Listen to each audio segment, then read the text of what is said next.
వాగర్థావివ సంపృక్తౌ వాగర్థ ప్రతిపత్తయే జగతః పితరౌ వందే పార్వతీ పరమేశ్వరౌ భజే శ్రీచక్రమధ్యస్థాం దక్షిణోత్తరయోః సదా శ్యామావార్తాళి సంసేవ్యాం భవానీం లలితాంబికాం. నమో మహద్భ్యో ఋషిభ్యో గురుభ్యో నమః. మహాకామేశ నయన కుముదాహ్లాద కౌముది. అయ్యవారి 3 కళ్ళు తెల్ల కలువల్లాగుంటే అమ్మవారు వెన్నెల్లాగా ఉన్నారటండి. ఇక్కడ చంద్రుల్లాగనలే, వెన్నెల కుప్ప అమ్మవారు అలాగా. అంటే అయ్యవారి కళ్ళు అమ్మవారిని చూస్తే చల్లబడుతున్నాయట, అక్కడ విచ్చుకుంటున్నాయి. ఎప్పుడైనా మనకి ఇష్టమైన వస్తువు కనబడగానే కళ్ళు ఎలా విచ్చుకుంటాయండి? వచ్చారా చూడండి, ఆ వచ్చారా అన్నప్పుడే వాళ్ళు ఎంత ప్రీతో తెలిసిపోతుంది మనకి. అలాగా అయ్యవారికి అమ్మవారిని చూడగానే కళ్ళు అలా చక్కగా విచ్చుకున్నాయట. అంతకంటే కావాల్సిందండి, మొగుడు కళ్ళకి చల్లదనం కలిగించడం కంటే భార్యకి కావాల్సిన భాగ్యం ఏమున్నది? ఆవిడ చూడగానే కళ్ళు చల్లబడాలి. అంతేగాని వచ్చిందిరా బాబు అనుకుని కళ్ళు ముడుచుకుని మంట పెట్టుకుని బాధలు పడుతూ ఉంటే ఇంకెందుకు? అందుకే అంత ప్రీతి అనమాట అది. ఇక్కడ అదండి పరస్పర ప్రేమను చూపిస్తున్నారు. అందుకే ఎక్కడైతే తల్లి తండ్రి అన్యోన్యంగా ప్రేమగా ఉంటారో ఆ ఇంట్లో పిల్లలు ఆరోగ్యంగా పెరుగుతారు. అవునా లేదా? అంతేగాని ఎప్పుడు కొట్టుకునే తల్లిదండ్రుని పిల్లలు చూస్తూ ఉంటే వాళ్ళు సైకోల కింద అనేక రకాల సైకలాజికల్ డిజార్డర్స్తో ఉంటారు. అవునా లేదా? లోకంలో ఏ సైకియాట్రిస్ట్ అని చెప్తాడు ఈ మాట. అందుకు ఇంట్లో పిల్లలు హెల్తీగా పెరగాలంటే తల్లిదండ్రులు ప్రేమగా ఉండాలి. మన ఇల్లు ప్రపంచం, మనం పిల్లలం. అన్యోన్య ప్రేమ కలిగిన తల్లిదండ్రులు పార్వతీ పరమేశ్వరులు. అందుకే వాళ్ళ ప్రేమని తలంచుకుంటున్నంతసేపు మనము ఇంట్లో క్షేమంగా ఆరోగ్యంగా ఉండగలం. ఇది తెలుసుకోవాలి. అందుకే వాళ్ళ అన్యోన్యత, వాళ్ళ సామరస్యాన్ని నిరంతరం ఉపాసించాలట. వాళ్ళ అన్యోన్య ప్రేమను నిరంతరం ఉపాసన చేయాలి. వాళ్ళ అన్యోన్య ప్రేమ ఉపాసనే శ్రీ విద్య ఉపాసన. ఇది తెలుసుకోవాల్సినది.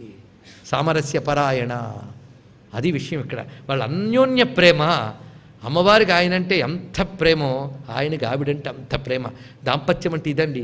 ఒకడు ఆధిక్యం కోసం ఒకరు కొట్టుకోవడం కాదు. ఎక్కడ ఎవరితో ఏ పనులు అడ్జస్ట్ అవ్వాలో తెలియాలట. సంహార తిరోధాన అనుగ్రహ కార్యాల్లో ఈయన మాస్టర్. అవి చేస్తున్నప్పుడు ఈవిడ కోఆపరేట్ చేస్తుంటుందిట. సృష్టి స్థితుల్లో ఈవిడ మాస్టర్, అప్పుడు ఈయన కోఆపరేట్ చేస్తుండట. అది తెలుసుకోవాలి. అంతేగాని నా పని నువ్వు చేయలేవా, నీ పని నేను చేయలేను కాదు. ఒకరి దానిలో ఒకరు సహకరించుకుంటుంటే. అందుకు వాళ్ళని బాగా స్టడీ చేస్తే దాంపత్య ధర్మం ఏంటో బాగా తెలిసిపోతుంది. ఆ స్టడీ చేయడం చేత కాకపోతే వాళ్ళిద్దరిని కలిపి ఒక దగ్గర పెట్టి పూజించడం చేత చేసుకోండి. కొందరు అంటూ ఉంటారు, మా ఆయన నా మాట వినట్లేదండి అని. ఎంత తపనో పాపం, వాడు వినాలి, నా కంట్రోల్ ఉండాలి. సంతోషం. ఒకసారి ఆ కేసు అట్నుంచి కూడా ఉంటుంది. కనుక ఇద్దరు కలిసి ఒక పాట చేయాలి. ఏంటంటే అందుకు ఒక ఆయన అన్నాడు, పెళ్ళైన కొత్తల్లో ఆయన మాట ఆవిడ వింటూ ఉంటుందిట. కొంతకాలానికి ఆవిడ మాట ఆయన వింటూ ఉంటాడట. తర్వాత ఇద్దరు మాటలు పక్క వాళ్ళు వింటూ ఉంటారట. ఇలాగుంటూ ఉంటాయి అన్యోన్యతలు.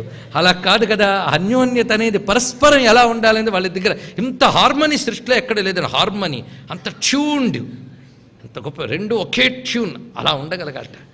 అలా ఉంటే అందుకే గజల్లో 2 వాక్యాలు ఉంటాయట.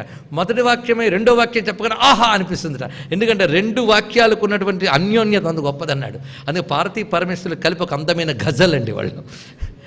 ఆ హార్మనీ అనేది, ఆ హార్మనీ ఇది లోతుగా ఆలోచిస్తే హార్మనీని ఉపాసన చేయడం మొదలు పెడితే మనకు అన్ని హార్మనీ అవుతాయి. సృష్టిలో ప్రతివాడు తనకి ప్రపంచానికి సామరస్యం కోసమే తాపత్రయపడుతుంటాడు.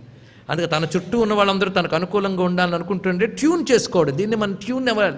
ఈ ట్యూన్ చేసుకోవడం అనేది చేతనవ్వాలి అంటే ట్యూన్ అయి ఉన్నటువంటి పార్వతీ పరమేశ్వరుని ఉపాసన చేయాలండి. ఇది తెలుసుకోవాలి. కానీ ఏ ఇంట పార్వతీ పరమేశ్వరుల ఆరాధన జరుగుతూ ఉంటుందో ఆ ఇల్లు బాగుంటుందా, ఒళ్ళు బాగుంటుందా, ఊరు బాగుంటుందా, ప్రపంచం బాగుంటుంది. వాళ్ళ ట్యూన్ అండి అది. మహాకామేశ నయన కుముదాహ్లాద కౌముది. మహాకామేశ నయనములనే కుముదములు కావిడ వెన్నెల్లా ఉందిట. వెన్నెలుంటూ ఉంటే కలువులు విచ్చుకున్నట్టుగా ఉందిట. అయితే జాగ్రత్తగా వినవాళ్ళు కూడా పట్టుకోవచ్చు. కలువులు ఎలా ఉంటాయి? తెల్లగా ఉంటాయి. స్వామివారి కళ్ళు తెల్లగా ఉన్నాయి. మేము ఒప్పుకోమన్నాడు ఒక ఆయన. ఎందుకంటే ఆయన కళ్ళు 3, సూర్య చంద్ర అగ్ని. చంద్రనయనం తెల్లగా ఉంటుందంటే ఒప్పుకుంటామండి. మరి సూర్యుడు అంటే కొంత పర్వాలేదు, అప్పుడప్పుడు తెల్లగానే ఉంటాడు ఆయన. అగ్నినత్రం ఉంది కదా, మరి తెల్ల కలువ ఎలా ఉంటుందంటే కుముద శబ్దం కొన్న గొప్పతనం ఏంటంటే, కుముదం అనే మాటకి నిఘంటువు చెప్తున్న అర్థం చూడండి. కుముదం కైరవే రక్త పంకజే అన్నాడు. ఎర్ర కలువ తెల్ల కలువ రెండిటికి కుముదం అనొచ్చుట. అదే గొప్ప మాట అన్నాడు ఇక్కడ. అందుకనికి పైన ఎర్ర కలువ, కింద 2 తెల్ల కలువలు, కొంతలో ఎరుపు కూడా కలిసింది. అందుకే 3ంటికి ఆవిడ వెన్నెలే చక్కగా విచ్చుకునేలా చేస్తుంది ఆవిడ. కలువను వికసింపజేసే ఇది ఇక్కడ చెప్పడం ఏంటంటే అయ్యవారు ప్రీతిగా చూడాలి, ప్రతివాడు శివుడు అనుగ్రహించాలి శివుడు అనుగ్రహించాలంటూ ఉంటారు. అయ్యవారు మనం పట్ల ప్రసన్నంగా చూడాలండి. కానీ ఎర్ర కన్నుతో చూస్తే మహా కష్టం. ఎర్ర కన్నుతో చూస్తే మన్మధుడు తగలడిపోయాడు. కనుక ఆయన ఎర్ర కన్నుతో చూడకుండా ప్లెజెంట్గా చల్లగా చూడాలి అంటే ఆవిడ వెన్నెల పక్కన ఉండాలట. అందుకే ఆవిడ రాగానే బతికిపోయాడు మన్మధుడు. ఆవిడ రాకముందు తగలబెట్టాడు, కానీ ఆవిడ వచ్చిన తర్వాత బతికించాడు స్వామి. అందుకే అమ్మతో కూడిన అయ్యని కానీ మనం ఆరాధిస్తే అమ్మయ్య అనేక మార్లు మనం చెప్పుకున్నాం. ఆ భావం తెలుసుకుంటే చాలు ఇక్కడ. అందుకే వెన్నెలని చెప్పడం లేని విశేషం. పైగా కళ్ళు విచ్చుకొనుట అంటే జ్ఞానము, మరొకటి కాదు. అందులో మహాకామేశ నయనము అంటే బ్రహ్మజ్ఞానము, ఇది అర్థం. మహాకామేశ్వరుడు అంటే పరమాత్మ కదా, ఆ నయనము విచ్చుకొనుట అంటే జ్ఞానం కదా. కానీ మహాకామేశ నయనము అంటే బ్రహ్మజ్ఞానం. ఈ బ్రహ్మజ్ఞానం అనేది విచ్చుకోవాలి అంటే అమ్మ అనే వెన్నెల మనపై ప్రసరించాలట. అంటే అమ్మ అనుగ్రహం కటాక్షం ఎవరికి లభిస్తుందో వారి హృదయంలో బ్రహ్మజ్ఞానం వికసిస్తుంది. ఇది దీని యొక్క అసలైన అర్థం. అందుకే అమ్మ అనుగ్రహం ఉంటేనే బ్రహ్మ విద్య లభిస్తేనే బ్రహ్మజ్ఞాన వికసనం. బ్రహ్మ విద్యారూపిణమ్మ. బ్రహ్మజ్ఞానం ఎలాంటిది? అందులో వేడుండదు. అందుకే వెన్నెలతో పోల్చారు. ఏంటంటే శాంతము, ఆనందము, వెలుగు అన్నీ వెన్నెలకే ఉన్నాయండి. అందుకే వెలుగు జ్ఞానానికి, ఆనందం శాంతికి, ఆ రెండూ ఉన్నది వెన్నెలకి. అందుకే అమ్మవారిని వెన్నెలతో పోలుస్తున్నారంటే జ్ఞానానందములు రెండూ ఇవ్వగలదు. అందుకే మీరు చూడండి, కామేశ నయన అన్నప్పుడు కళ్ళు విచ్చుకుంటా అని చూపించారు, అంటే జ్ఞానం. ఆహ్లాద అన్నప్పుడు ఆనందం చూపించారు. జ్ఞానము ఆనందము ఈ రెండూ కలిపి మహాకామేశ నయన కుముదాహ్లాద కౌముది అని నయన ఆహ్లాద రెండూ చూపించడంలో జ్ఞానానందములు రెండు. ఏ జ్ఞానము? వంట వండే జ్ఞానము, పాట పాడే జ్ఞానం కాదు. మహాకామేశ నయన అంటే బ్రహ్మజ్ఞానము. ఆ బ్రహ్మజ్ఞానానందమును వికసింపజేసే తల్లి. ఇక్కడ మరొక రహస్యాన్ని చెప్తున్నారండి. కుముదులకు ఆ తల్లి నయనాహ్లాద కౌముదిట. కుముదులకు ఎవరు? కుముదులో, కుముదం అంటే కలువన్నాం కదా, కుముదకు మరొక అర్థం ఇప్పుడు మారిపోయింది చూడండి, మొత్తం పరబ్రహ్మార్థం వచ్చేసింది. కుముద, కుముద, కు అంటే భూమి, కుత్సితము, రెండు అర్థాలు ఉన్నాయి.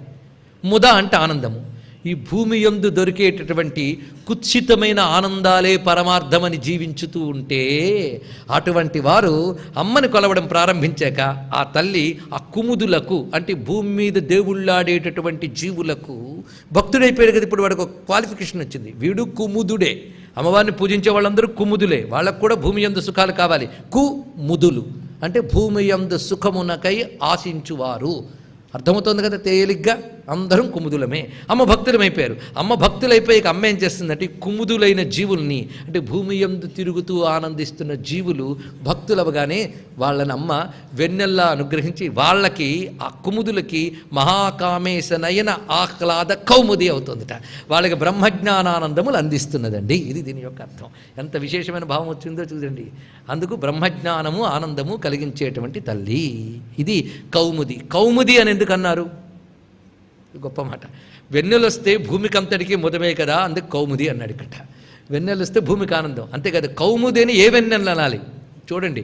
మనకు వెన్నెలకు కూడా చాలా చంద్రిక అని దేన్ని అనాలి, కౌముది అని దేన్ని అనాలి, దొరికింది కదా అని అన్నిటికీ ఒకటే పేరు. కౌముద కార్తికేయ మాసి చంద్రికాయాంచ కౌముది.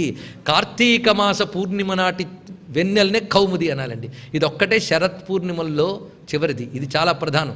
ఈ శరత్ పూర్ణిమ కార్తీక పూర్ణిమే రాసలీల. ఈ కార్తీక పూర్ణిమే అమ్మవారికి చాలా ప్రీతి, ముఖ్య రాక. అది శరద్రాత్రి. అందుకే కౌముది అని చెప్పడంలో కార్తీక పూర్ణిమ నాటి రాత్రికి ఎంత ప్రాధాన్యం ఉందో తెలుసా? తేట అయిన నిండు అయిన వెన్నెల అది. అందుకే వెన్నెల్లోకెల్లా రాజు కార్తీక పూర్ణిమ. అందుకే కౌముది అని చెప్పడం ఇది ఇంత అందం. అయితే ఇంత కలిపి చల్లని తల్లి ఆ చలిమల్ల పిల్ల అన్నారండి మహానుభావుడు. మొత్తానికి ఆ తల్లి చల్లగా చూస్తుంట. అందుకు వెన్నెల అంటే చల్లని తల్లి. అది సూర్యుడితో ఎందుకు పోల్చలేదు? కొంచెం వేడి ఉంటుంది, కానీ ఆవిడ కూడా సూర్యుడి తప్పేం లేదు. ఎందుకంటే స్పష్టంగా తెలియాలంటే సూర్యుడు కూడా కావాలి, అది కావాల్సిందే. అందుకే తర్వాత వెంటనే ఆవిడే సూర్యుడిని చెప్తున్నారు. భక్త హార్ద తమో భేద భాను మద్భాను సంతతి. తర్వాత మాట చూపిస్తున్నాడు. భక్త హార్ద తమో భేద భాను మద్భాను సంతతి. ఇదంతా ఒకటే వాక్యం. భక్తుల యొక్క హార్దము, హార్దం అంటే హృదయం, ఆ హార్దంలో ఆవిడ ఉందిట. అయితే ఆవిడ తెలియకముందు మనకు ఒకటి ఉంది లోపల. ఏది? తమస్సు. కావలసినంత. ఎంత చీకటి ఉందిరా బాబు అంటే మహానుభావుడు చెప్తున్నాడండి. ఎవరు? భర్తృహరి చెప్తున్నాడు.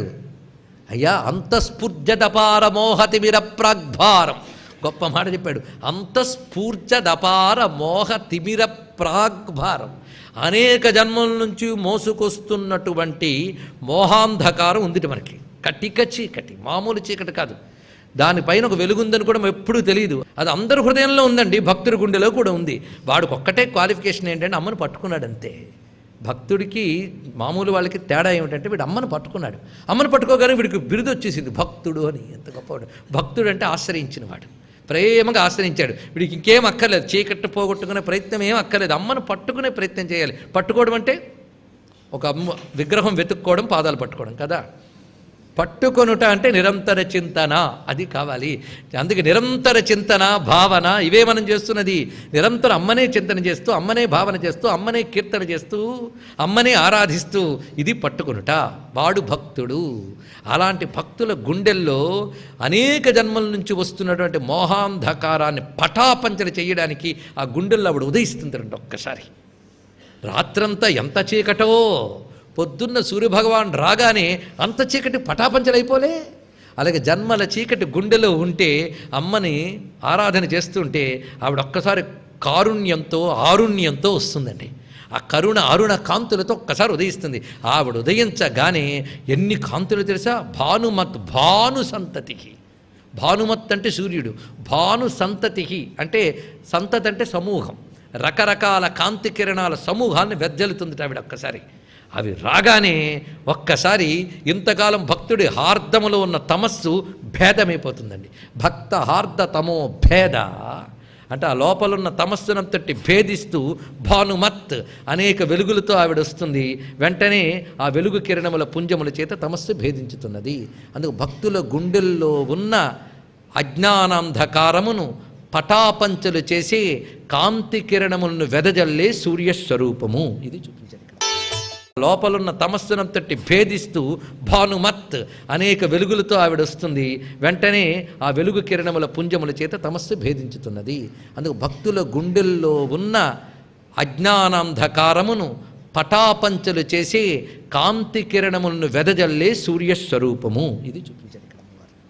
అందుకు అమ్మవారు భక్తుల గుండెల్లో ఉదయించుతుంది. ఆవిడ ఉదయిస్తేనే జ్ఞానం, లేకపోతే ఏమీ లేదు. పైగా భాను సంతతి, కిరణాల పరంపరట. ఏమండి, కాంతి అంటే ఒక్కటి సరిపోదా? కాదు, ఒక్కొక్క కిరణాల్లో ఒక్కొక్క ట్రీట్మెంటు. ఇది తెలియాలంటే మన కీమోథెరపీ దాకా వెళ్ళచ్చు, అవునా లేదా? క్రోమోథెరపీ, కీమోథెరపీ అని ఉన్నాయి. అందులో వర్ణ చికిత్సను కూడా చేస్తారు. ఒక్కొక్కసారి మనకి నొప్పులు పట్టినప్పుడు కూడా లైట్ ఫోకస్ చేస్తారు, తెలుసు కదా. ఆ లైట్ ఫోకస్లో కూడా రకరకాలు ఉన్నాయట. ఇది ఒక పెద్ద థెరపీ అండి. బ్లూ లైట్ ఫోకస్ చేస్తే కొన్ని రోగాలు పోతాయట, రెడ్ లైట్ ఫోకస్ చేస్తే కొన్ని రోగాలు పోతాయి, తెలుపుకు మరికొన్ని. ఒక్కొక్క వర్ణానికి ఒక్కొక్క రోగం పోగొట్టే శక్తి ఉంది. ఒక థెరపీ ఉంది దాని మీద. అది ప్రకృతి చికిత్సలో చేస్తారు. ఒక గ్లాస్ తీసుకుంటారు, దాంట్లోపల నీళ్లు పోస్తారు, రంగు నీళ్లు, రకరకాల రంగు నీళ్లు. దాని మీద సూర్యకాంతి పడేలా చేస్తారు. దాని నుంచి విడి మీద సూర్యకాంతి లేకపోతే ఎలక్ట్రికల్ లైట్, ఆ లైట్ ఆ నీళ్లలోంచి, ఆ రంగులోంచి విడి మీద పడితే కొన్ని రోగాలు పోతాయట. అలా మానసిక రోగాల నుంచి శారీరక రోగాల వరకు. అందుకు మనకి ఏదో ఒక్క భాను సరిపోదు, భాను సంతతి కావాలి. అంటే రకరకాల రోగాలు ఉన్నాయి కనుక రకరకాల కిరణాలను అమ్మ ప్రసరింపజేస్తుంది. అందుకే భానుమద్, భాను సంతతి. ఒక్కొక్క రోగం పోగొట్టడానికి ఒక్కొక్క కిరణం అండి. అణిమ ఒక కిరణం, మహిమ మరొక కిరణం, అలా అన్ని కిరణాలు ఈ భాను సంతతుల్ని వెదజల్లుతూ హృదయంలో ప్రకాశించేటువంటి తల్లి. ఇది ఇక్కడ చక్కగా చూపిస్తున్నారు. ఇక్కడ ఇది నిజానికి నయన అన్నప్పుడు ఆజ్ఞాచక్రస్థానం బోధింపజేస్తున్నారు, హార్ద అన్నప్పుడు అనాహత చక్రస్థానం చూపిస్తున్నారు. హృదయంలో అక్కడ రెండు చోట్ల ధ్యానించవలసిన చోట్లు ఇంత భావం ఇక్కడ చూపిస్తున్నాడు. ఈ విధంగా అనుగ్రహించేటువంటి తల్లి. అందుకే ఈ కిరణముల సంతతని చెప్పడం కోసమే తస్య మధ్యే మహానగ్నిర్విశ్వార్చిర్విశ్వతో ముఖ. ఆ హృదయ గుహ లోపల ప్రకాశిస్తున్నటువంటి ఆ పరంజ్యోతి అని అమ్మ కిరణములు ఎలా ప్రసరిస్తున్నాయో తెలుసా? భాను సంతతి. అది లేకపోతే బతుకులేదు.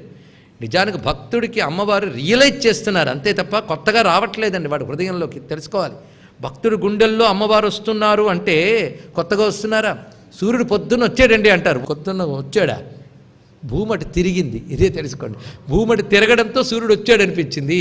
అలాగే మన దృష్టి అమ్మవారు తిరిగితే అమ్మవారు వచ్చారనిపిస్తుంది. అంతే, సాక్షాత్కారం అంటే ఇంతేనండి, దృష్టి తిరగడమే. ఇది ఒక్కటి తెలుసుకుంటే చాలు.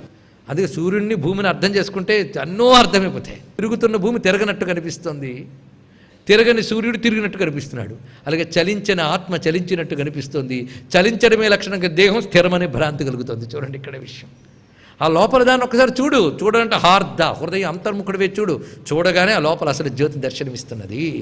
అందుకే భక్తుడు అనగా మోమును పరమాత్మ వైపు త్రిప్పాడు, వెనక్కి తిరిగినవాడు భక్తుడు. కశ్చిత్ ధీర ప్రత్యేగాత్మానమేక్షత్. తిరగగానే ఆ జ్యోతిస్వరూపం దర్శనమిచ్చింది. ఆ నిజానికి అప్పుడు తెలిసింది, కొత్తగా వచ్చింది కాదు. ఆవిడ వెలిగే శరీరం అంతా భాను సంతతి తిరుగుతోందయ్యా. సూర్యకిరణాల్లోంచి ప్రాణశక్తి ప్రపంచానికి వస్తుందట. అమ్మ ప్రసరిస్తున్నటువంటి ఆత్మ చైతన్య కిరణముల్లోంచి ప్రతి నాడీ మండలంలోకి వెలుగులు వెళ్తున్నాయి. అందుకు భాను సంతతికి. ఈ మాట ఇక్కడ చెప్పాడంటే వేదంలో ముందే చెప్పాడు.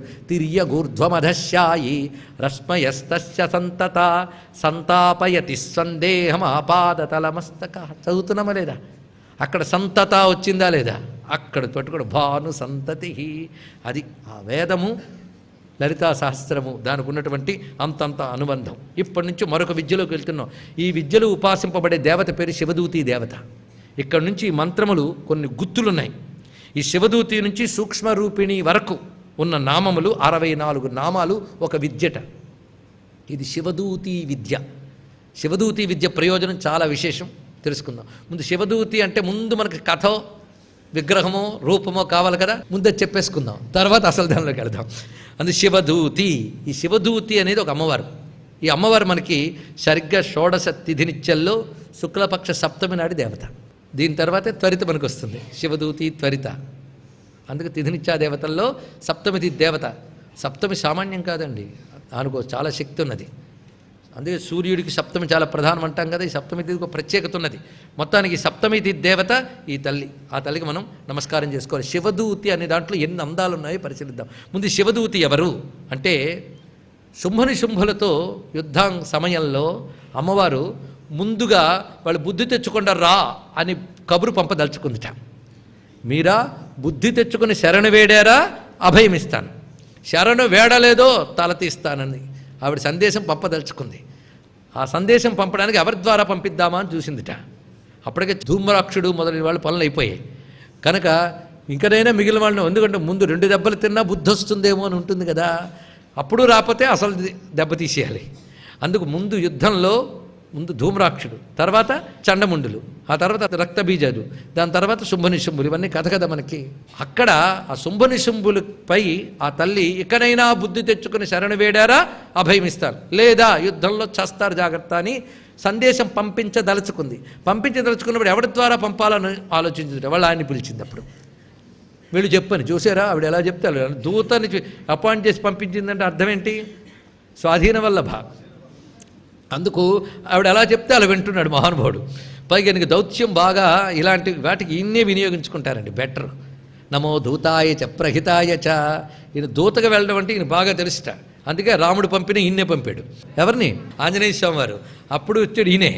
అందుకు వస్తే పరమేశ్వరుడే రావాలండి. అందుకే దౌత్య కార్యాలు చేసిన వాళ్ళు సామాన్యులు కారండి. దూత అంటే పోస్ట్ మాస్టర్లకు వీళ్ళు మెసెంజర్ ఇచ్చేవాడు కాదు. ఇక్కడ వాడికి ఉండే పని చాలా గట్టి పని. అందుకే దూతలు అనగానే మన పరమాత్మ గుర్తొస్తాడు. ఒకడు శివుడు, ఇంకోడు కృష్ణుడు, ఇద్దరు దూతలు. వాళ్ళ దౌత్యముల్లో విశేషం ఏంటంటే వాళ్ళ మనస్సులో మాత్రం మొత్తం నాశనం అవ్వాలని. అందుకే కొంచెం ఎలాగోలా సర్ది చెప్పవయ్యా అని ధర్మరాజు పంపిస్తూ ఉంటే ద్రౌపదీదేవి అంటుంది, కానీ వీళ్ళు సర్ది చెప్పమంటున్నారు కానీ సర్ది చెప్పమని చెప్పట్లేదు, మొత్తం నాశనం అయిపోవాలి వాళ్ళంది. నా ఉద్దేశం అదేలే అన్నట్టు కృష్ణుడు అలా అనుకునే వెళ్ళాడు ఆయన. అంతే ఈయన కూడా అంతే. ఈవిడేదో తల్లి కనుక కొంచెం బుద్ధి చెప్పని చెప్పింది, కానీ వాళ్ళు వినరు, వినకూడదు, నాశనం అయిపోవాలని వెళ్ళాడు ఈ మహానుభావుడు. ఈయన ఎవడు? శివుడు. అలాగా ఆ వెళ్ళినటువంటి దూత ఎవరు? శివుడు. కానీ శివుడిని దూతగా పంపడానికి అమ్మ నుంచి ఒక శక్తి బయటకు వచ్చిందండి. ఈవిడ సప్తమాతృకులు అష్టమాతృకులు అయిపోతే ఈవిడ నవమ మాతృకగా చెప్తారు, 9వ మాతృకగానే చెప్పాలి. ఆవిడొచ్చింది. ఆవిడొచ్చి ఇదిగో వెళ్ళని పంపింది.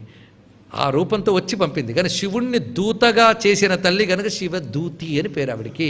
శివుణ్ణి దూతగా చేసుకుంది అంటే ఇక్కడ మరొకటి అర్థం చేసుకోవాలి. శివుణ్ణి దూతగా చేసుకుందంటే అర్థం శివుడి కంటే 5 మెట్టు ఎక్కువ ఉంది ఆవిడికి అనుకుంటే తప్పేం లేదు. కానీ శివదూతి అంటే ఆయన చేత ఏదైనా చేయించగలిగే తల్లి, ఇది అర్థం.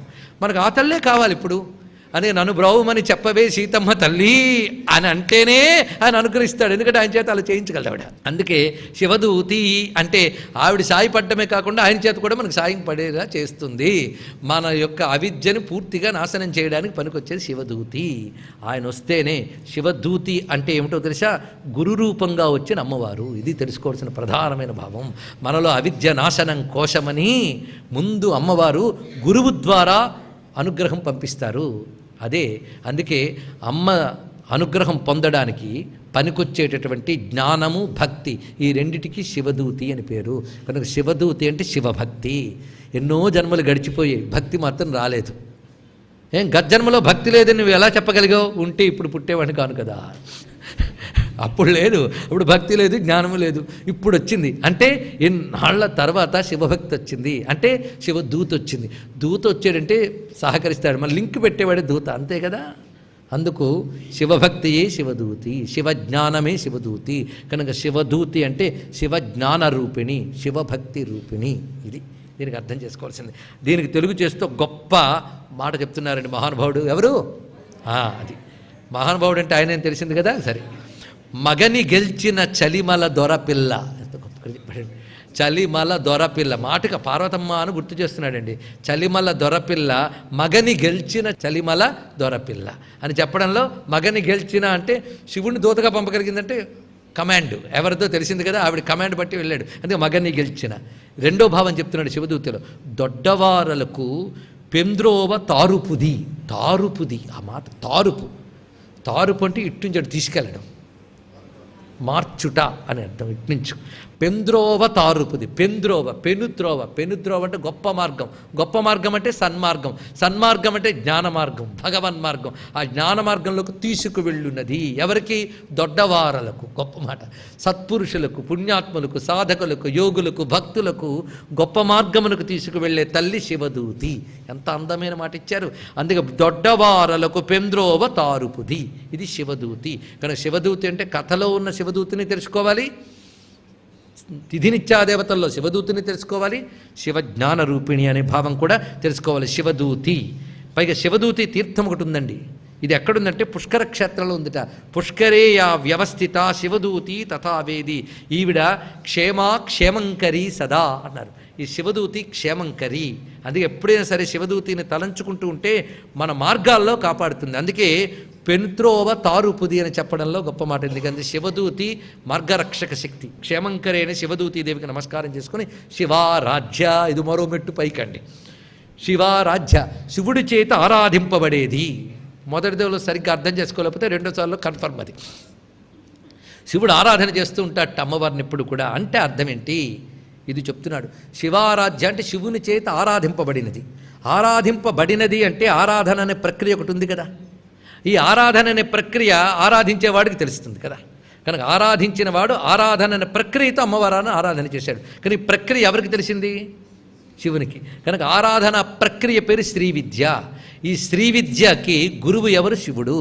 ఆయనే శ్రీ విద్యని మనకు అనుగ్రహించిన వాడు. శివాయ గురవే నమః. ఇది శివారాధ్య అంటే శ్రీ విద్య, శివుని చేత ఆరాధింపబడిన విద్య. తయారు చేసిన విద్య కాదు, ఆయన ఆరాధించి మనకి ఇచ్చాట. ఆయన ప్రాక్టికల్గా చేసి మనకు చూపించాడు. ఇక్కడ మహాయాగ క్రమం చేసింది ఆయనేగా, తర్వాతే కదా అమ్మవారి చిదగ్నికొండ సంభూత. అందుకే ఆయనే శ్రీ విద్యకు గురువు. అందుకే శ్రీ విద్యకు గురువు ఎవరు? శివుడు. అందుకే లలితా శాస్త్రం చదివే ముందు శివాయ గురవే నమః చేసుకోవాలి. అందుకే దక్షిణామూర్తిని ఆశ్రయిస్తేనే శ్రీ విద్య. అందుకే శ్రీ గురో దక్షిణామూర్తే భక్తానుగ్రహకారక అనుజ్ఞాం దేహి భగవాన్ శ్రీచక్రార్చనాయమే. శ్రీచక్ర చేయాలంటే ముందు ఆయన అనుగ్రహం కావాలి. ఎందుకంటే ఆ నాలెడ్జ్ అంతా అయింది. ఆ పూజ చేసినప్పుడు ఎక్కడైనా పొరపాటు పెడితే ఆయన బుద్ధిలో దూరి సరిగ్గా చేయని చెప్తుంటాడు. అందుకే దక్షిణామూర్తిని ఆశ్రయిస్తే ఆయనే గురువై శ్రీ విద్యలో మనకు మెలకువలన్నీ నేర్పుతూ ఉంటాడు. శివారాధ్య అని. అందుకే బ్రహ్మాండ పురాణంలో వాక్యం శివోపి యం సమారాధ్య ధ్యానయోగ బలేన చ ఈశ్వర సర్వసిద్ధిరామర్ధనారీశ్వరో భవేత్. శివుడు ఏ తల్లిని ధ్యానయోగ బలంతో ఉపాసించి ఈశ్వరుడయ్యాడో ఆ తల్లి శివారాధ్య అన్నారు. ఇక్కడ శివుడికి కూడా శక్తినిచ్చినటువంటి తల్లి. అది శివదూతి, శివారాధ్య. ఇంకా శివదూతి తత్వమే తర్వాత నామాల్లో చెప్పబడుతున్నది. శివమూర్తి, శివంకరి. మీ అభిప్రాయాలను, సూచనలను మాకు తెలియచేయాల్సిన చిరునామా భక్తి TV, care of Rachana television private limited, road number 92, Jubilee hills, Hyderabad 5,96,000. మా ఇమెయిల్ ఐడి bhaktihyd@gmail.com. మా వెబ్సైట్ www.bhaktitv.in. Phone number 9010222333.